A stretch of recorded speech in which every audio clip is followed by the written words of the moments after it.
Imagine a man who, at the age of 26, was broke, in debt, and convinced that wealth was something reserved for other people, people born into the right family, the right country, the right circumstances. He was a high school dropout working a dead-end job, barely scraping together enough money to pay his bills. By every conventional measure, the world had already decided what his future would look like. Then one day, someone handed him a book. A thin little book. And that book cracked open a door in his mind that he never knew existed. Within 1 year of reading it, this man had gone from earning $4,000 a year to earning over $175,000. Not because he found a lucky investment. Not because he inherited money. Not because the economy changed. He changed. That man was Bob Proctor. And for the next 6 decades, Bob dedicated his life to one mission: teaching ordinary people the extraordinary truth that wealth is not a matter of luck, talent, or circumstance. Wealth is a state of mind, and anyone willing to do the inner work can claim it. Bob would often say something that sounded almost too simple to be true: if you can hold it in your head, you can hold it in your hand. He believed, and proved, that the gap between where most people are financially and where they want to be has almost nothing to do with the economy, their education, or their past. It has everything to do with what they believe is possible for themselves. Today, you are going to learn exactly what Bob Proctor taught thousands of people around the world about building real, lasting wealth, starting from zero, starting from wherever you are right now. Stay until the end. This conversation could change your life. Before we dive into the specific principles Bob Proctor taught about wealth, we need to address the elephant in the room. Most people who want to be wealthy never become wealthy. And this is not because they lack intelligence, work ethic, or ambition. The vast majority of people who struggle financially are incredibly hard workers. They show up. They grind. They sacrifice. So why doesn't the money come? Bob Proctor spent his entire career answering that question, and his answer was deceptively simple. Most people are thinking about wealth the wrong way. They believe that wealth is something you chase, something outside of you that you need to grab and hold on to. They think that if they just work harder, save more, or find the right side hustle, money will eventually arrive. But here is what Bob discovered after decades of study, drawing from the work of Wallace Wattles, Napoleon Hill, Andrew Carnegie, and the laws of the universe. Wealth is not pursued. Wealth is attracted. And it is attracted by the kind of person you become, the thoughts you repeatedly think, and the deep subconscious beliefs you hold about what you deserve and what is possible for you. Think about that for a moment. Most of us were conditioned from childhood to think about money in a very specific way. We heard phrases like, "Money doesn't grow on trees," "Rich people are greedy," "We can't afford that," "Money is hard to come by." These weren't malicious lessons. They were passed down by parents who learned them from their parents. But those beliefs, those paradigms, are running your financial life right now, mostly without your awareness. Bob called these mental programs your paradigm. And he taught that until you change your paradigm, no strategy, no app, no investment tip will produce lasting wealth. You might earn more money, but you'll find a way to spend it or lose it, because your subconscious is programmed to keep you at a level that feels familiar, even if that level is struggle. The good news: paradigms can be changed. And in the chapters that follow, we are going to walk through exactly how Bob Proctor taught people to do just that, step by practical step. Bob Proctor was absolutely adamant about one thing above all else. Before any wealth can exist in your physical world, it must first exist in your mental world. This is not a metaphor or a motivational slogan. This is a law, the same way gravity is a law. Every building you see was once an invisible thought in an architect's mind.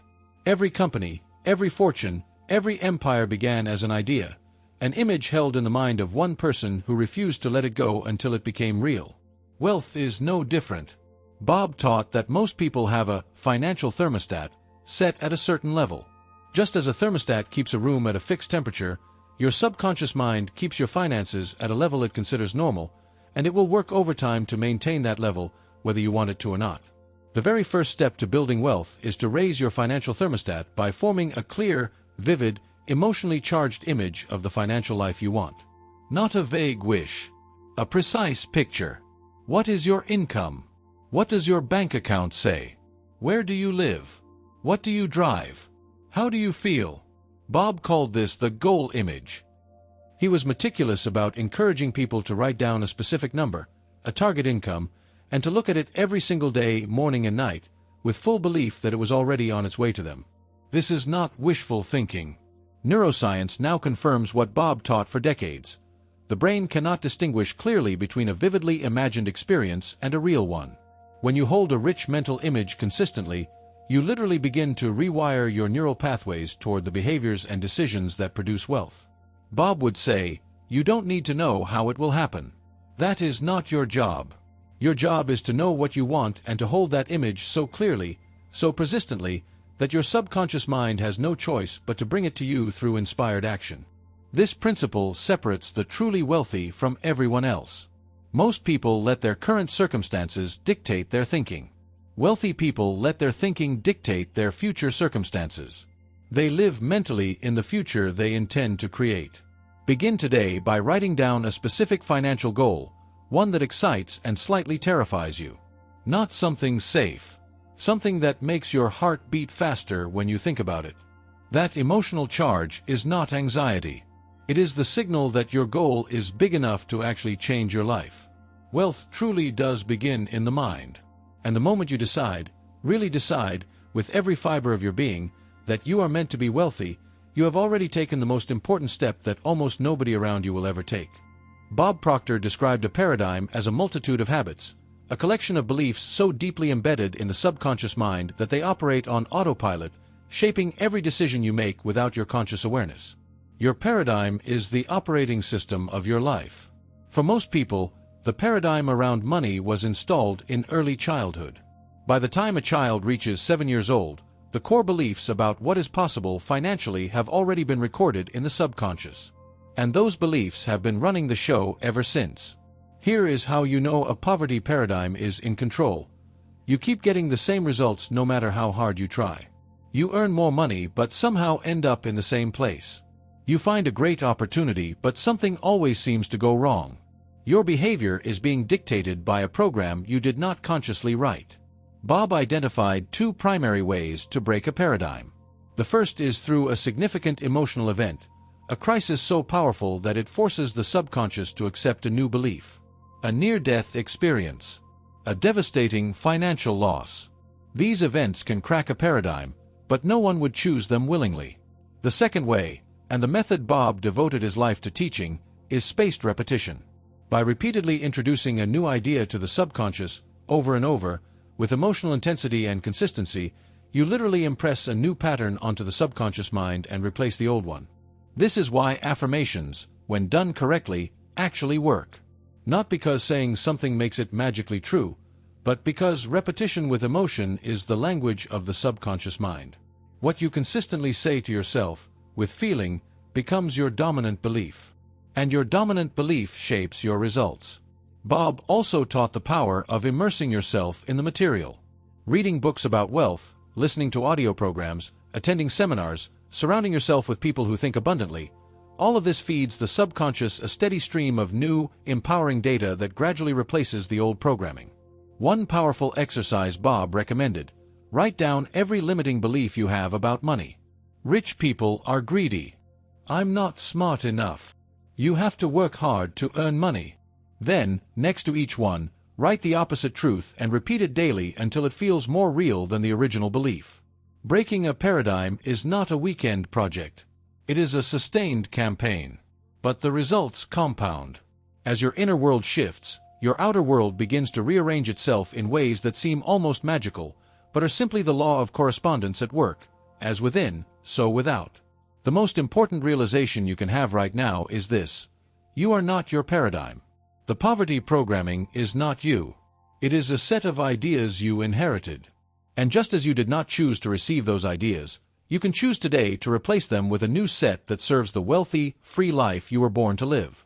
Bob Proctor was one of the most vocal modern teachers of a truth that physicists have confirmed and mystics have always known. Everything in the universe is energy. Everything vibrates. Your thoughts vibrate. Your emotions vibrate. And money, though it appears as paper and numbers, is fundamentally energy too. The law of vibration states that like attracts like at the energetic level. When your dominant emotional state is one of fear, lack, or desperation around money, you emit a frequency that repels the very thing you desire. And when your dominant state is one of abundance, gratitude, and confidence, you attract opportunities, people, and resources aligned with wealth. Bob taught that most people are in a state of wanting, which is a vibration rooted in the awareness of not having. And the universe, responding to that vibration, delivers more of the same. More wanting, more lack. The shift from wanting to having, purely in consciousness, is what changes the results. How do you shift your vibration? Begin with gratitude. Every morning, before your feet touch the floor, find genuine appreciation for 5 things in your life. Gratitude is one of the highest vibrational frequencies a human being can hold. And starting your day there anchors you in abundance rather than scarcity. Bob also emphasized the practice of acting as if. Behave the way a wealthy person behaves, not recklessly spending money you don't have, but carrying yourself with confidence, making decisions from a mindset of plenty, and speaking about your finances with certainty about where you are headed. Another powerful tool Bob recommended is the use of visual props. He famously suggested writing a check to yourself for the exact amount you intend to earn and looking at it every day. Not as fantasy, but as a declaration of intention. Jim Carrey famously did this for $10 million before his career exploded. This is the law of vibration in motion. Pay attention to how you feel when you think about money. If thinking about your bank account creates anxiety, dread, or shame, those feelings are information. They reveal the vibration you are in when it comes to wealth, and they tell you exactly what needs to shift before circumstances can change. Begin to find a way to feel good about money now, even if your current reality is tight. Celebrate every dollar that comes in. Feel genuine pride when you make a wise financial decision. Shift the emotional charge around money from fear and stress to enthusiasm and possibility. Bob often said, "Thoughts become things." But he was precise about what this means. It is not idle thought that creates reality. It is thought held with feeling, repeated with consistency, and eventually impressed so deeply into the subconscious that it begins to direct your physical actions and attract corresponding circumstances. Your vibration around money is something you can choose to raise, starting today. Every thought is a choice. Every feeling can be redirected. And as you consistently choose the higher frequency of abundance, gratitude, and confidence, the outer world will begin, sometimes slowly, sometimes shockingly fast, to reorganize itself around your new inner state. Bob Proctor never believed that one income stream was enough to build real wealth. He studied the wealthy for decades and concluded that virtually every truly wealthy person has multiple sources of income flowing simultaneously. Not because they work multiple jobs, but because they understand how money works. The average millionaire, according to research, has 7 streams of income. Not 7 at once from day one, but cultivated deliberately over time, one stream added to another, until the financial architecture is strong enough to generate wealth even while you sleep. Bob identified 3 fundamental categories of income: earned income, which is the money you trade your time for; passive income, which flows from assets you own; and portfolio income, which comes from investments. The goal of wealth building is to progressively shift from earned income toward passive and portfolio income. Most people live entirely in the earned income model. They exchange hours for dollars, and if they stop working, the income stops. Bob called this the trap, not because working is bad, but because time is finite. There are only 24 hours in a day. Earned income alone can never produce unlimited wealth. The transition begins with a single question: what do I know? What do I own? Or what can I create that can generate value for others without requiring my continuous personal presence? The answer to that question is the seed of your first passive income stream. For beginners, Bob encouraged starting with what you know. Your knowledge, your skills, your life experience, all of these are assets. They can be packaged into courses, books, coaching programs, or services that generate income beyond your personal hours. This is the age of the knowledge economy, and it has never been easier to monetize expertise. Real estate was another income stream Bob consistently pointed to, not because it was the only vehicle, but because it historically produces both cash flow and appreciation simultaneously. Even a small investment in real estate, made intelligently, can become a cornerstone of a long-term wealth strategy. Dividend-producing investments, royalties, licensing agreements, affiliate income, business equity, all of these represent streams that can be built over time. The key is not to try to build all 7 streams simultaneously, but to build one, stabilize it, and then build the next. Patience here is not a virtue, it is a strategy. Bob also emphasized the importance of thinking like a business owner, not an employee, even if you currently work a 9-to-5. Employees think about their next paycheck. Business owners think about systems, leverage, and assets. Shifting to the owner mindset is itself a form of wealth building, long before any stream produces a single dollar. Ask yourself today, what is the one income stream I could begin building right now, alongside what I already do? Start small. Start imperfectly. But start. Because one stream, built with intention and consistency, always becomes the foundation for the next, and eventually, your streams become a river. Bob Proctor revered one financial principle above almost all practical strategies: the power of compounding. He called it the 8th wonder of the world, a phrase often attributed to Einstein, and he believed that most people fail to build wealth simply because they underestimate how much time and consistency can multiply even modest amounts of money. Compounding works like this: the returns you earn on your savings or investments generate their own returns. And those returns generate further returns. Over time, this creates an exponential curve, slow and almost invisible at first, then suddenly staggering. The problem is that most people quit before they reach the steep part of that curve. Bob taught a simple foundational rule that echoes across almost every great financial teacher: pay yourself first. Before you pay your rent, your bills, your subscriptions, before any of it, take a percentage of every dollar you earn and direct it to your future self. 10% is the historical recommendation. But even 5%, consistently applied, begins the process. Most people save what is left after they spend. Wealthy people spend what is left after they save. This reversal is not a minor adjustment. It is a complete philosophical shift in your relationship with money, from consumption as the default to investment as the priority. Once you have savings accumulating, they must be put to work. Money sitting idle loses value to inflation. Bob believed strongly in educating yourself about investment vehicles, stocks, index funds, real estate, bonds, not to become a day trader, but to ensure your savings are compounding rather than stagnating. He also emphasized something often overlooked: the emotional discipline required to stay invested during market downturns. The average investor underperforms the market not because of bad picks, but because of fear, selling when markets fall, missing the recovery. Long-term wealth requires a long-term mind. Bob pointed out that time is the greatest asset in investing, and it is the one asset that cannot be bought or recovered. A 25-year-old who invests $200 per month at a modest return will accumulate dramatically more than a 45-year-old making the same investment, simply because of the compounding years between them. Start now, not when you earn more. Another principle Bob taught: live below your means while simultaneously expanding your means. This does not mean living miserably or denying yourself joy.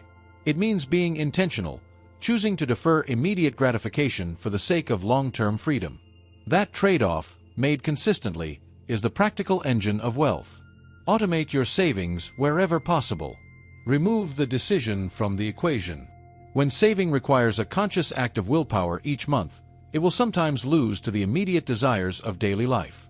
When it is automated, transferred the moment your income arrives, it happens invisibly, effortlessly, and permanently. The truth about saving and investing is profoundly unglamorous. It is slow, it requires patience, and the results are barely noticeable for years. But it is also one of the most certain paths to wealth that has ever existed. Boring, perhaps. Effective, absolutely. And combined with the mindset work we have already discussed, it becomes unstoppable. Of all the wealth principles Bob Proctor taught, the one that most confounded beginners, and most emphatically separated those who built lasting wealth from those who struggled, was this: giving is not charity. Giving is strategy. Giving is a law of wealth in action. Bob was a student of the universal law that states, "You cannot give without receiving in kind." This is not a religious teaching, though many religious traditions reflect it. It is a principle of energy. The same energy you send out returns to you, often multiplied. Generosity creates a vacuum that the universe rushes to fill. The ancient practice of tithing, giving 10% of your income to a source of spiritual nourishment or to those in need, was something Bob practiced and recommended with great conviction. not because it is required, but because it fundamentally rewires your relationship with money from one of fear and holding to one of trust and flow. Here is the psychological reality of giving. When you give freely, you are telling your subconscious mind that there is more than enough. You are operating from abundance, not scarcity. And as that abundance mindset deepens through the act of giving, it begins to attract corresponding abundance back into your life. Bob often shared stories of people who began tithing when they could least afford it, and watched as their income began to grow in ways they could not fully explain. Not magic. Mindset shift made manifest. As their relationship with money changed, so did their willingness to pursue opportunities, to ask for more, to receive more graciously. Giving also extends beyond money. Giving your time, your knowledge, your attention, your encouragement, all of these are forms of value released into the world, and all of them operate under the same law of return. Wealthy people tend to be among the most generous people in the world, and this is not coincidence. Bob warned against the hoarding mentality, the belief that money held tightly is money kept safe. In reality, the tighter you hold money out of fear, the more you constrict the flow. Wealth flows to those who are comfortable letting it move, who spend wisely, invest boldly, and give consistently. If the idea of giving 10% feels impossible right now, start with 1%. Give $1 out of every 100. The amount matters less than the act of choosing, freely and deliberately, to release money into the world with the belief that more will return. That decision alone begins to shift the paradigm. Notice how you feel when you give. If you feel resentment or anxiety, that is information. It reveals the scarcity beliefs still operating in your subconscious. But if you practice giving consistently, you will notice that the feeling shifts. It becomes lighter, joyful, even. And that lightness is the frequency of abundance. Bob Proctor's life was a living demonstration of this principle. He gave away enormous amounts of knowledge, time, and resources over his lifetime, and he lived in extraordinary abundance until his final day. Not despite his generosity. Because of it. Begin giving today. Your wealth will not shrink. It will grow. Bob Proctor would tell you, with complete sincerity and without a trace of cliché, that the single quality most responsible for his financial success, and the success of every wealthy person he ever studied or mentored, was not intelligence, not talent, and not luck. It was persistence. Relentless, unyielding, no excuses persistence. Napoleon Hill, whose work Bob studied obsessively, identified persistence as one of the chief reasons some people accumulate great wealth while others with equal or greater ability remain poor all their lives. The difference is not what happens to them. The difference is how long they keep going after it happens. Bob taught that every worthy goal will be tested. The universe, he believed, does not hand wealth to those who merely want it. It gives it to those who want it badly enough to endure the resistance, the setbacks, the disappointments, the moments of doubt, and continue moving forward anyway. He used a powerful metaphor. A bamboo plant, freshly planted, shows almost no growth above ground for the first 4 years. All of its energy is going into building a root system so deep and so strong that nothing can topple it. Then, in year 5, it grows up to 90 feet in a single season. Wealth building is bamboo. Most people quit in year 1, or year 2, or year 3, just before their roots are strong enough to support the growth that is already on its way. They judge their progress by what is visible above ground and conclude that nothing is working. But underground, invisibly, everything is being prepared. Bob also addressed the role of failure with unusual honesty.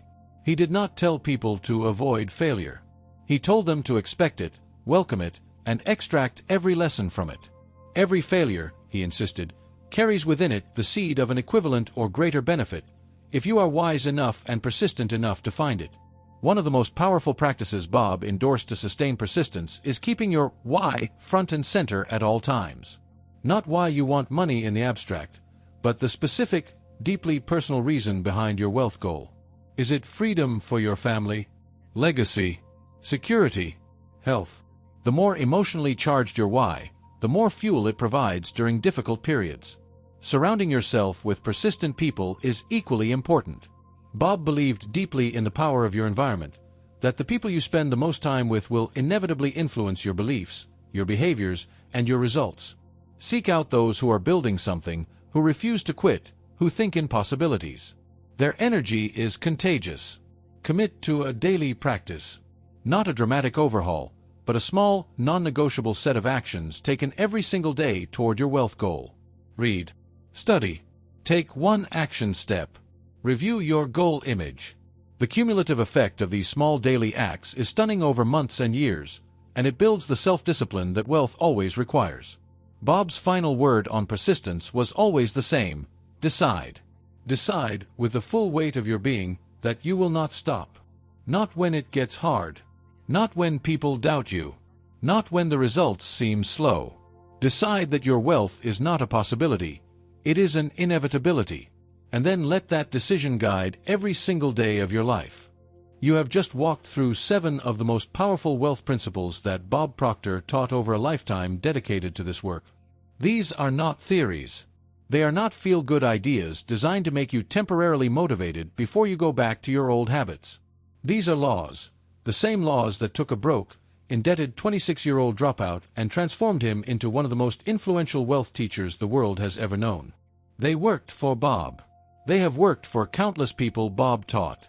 And they will work for you, if you apply them with sincerity, consistency, and patience.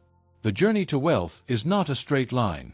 There will be moments when nothing seems to be working, when your old paradigm fights back with everything it has, when the gap between where you are and where you want to be feels enormous. In those moments, return to what you learned today.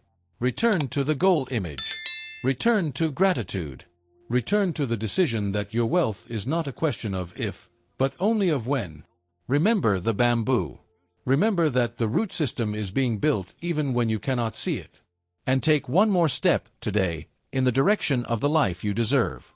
Bob Proctor left this world in February of 2022, but his teachings are more alive and more urgently needed than ever. If this video added even one seed of possibility to your mind, if it cracked open one door of belief that was previously closed, then share it with someone who needs to hear it. Subscribe to this channel for more of Bob's timeless wisdom. And leave a comment below telling us the one principle from today that resonated most deeply. Because your wealth story does not begin someday. It begins the moment you decide it does. And that moment is right now.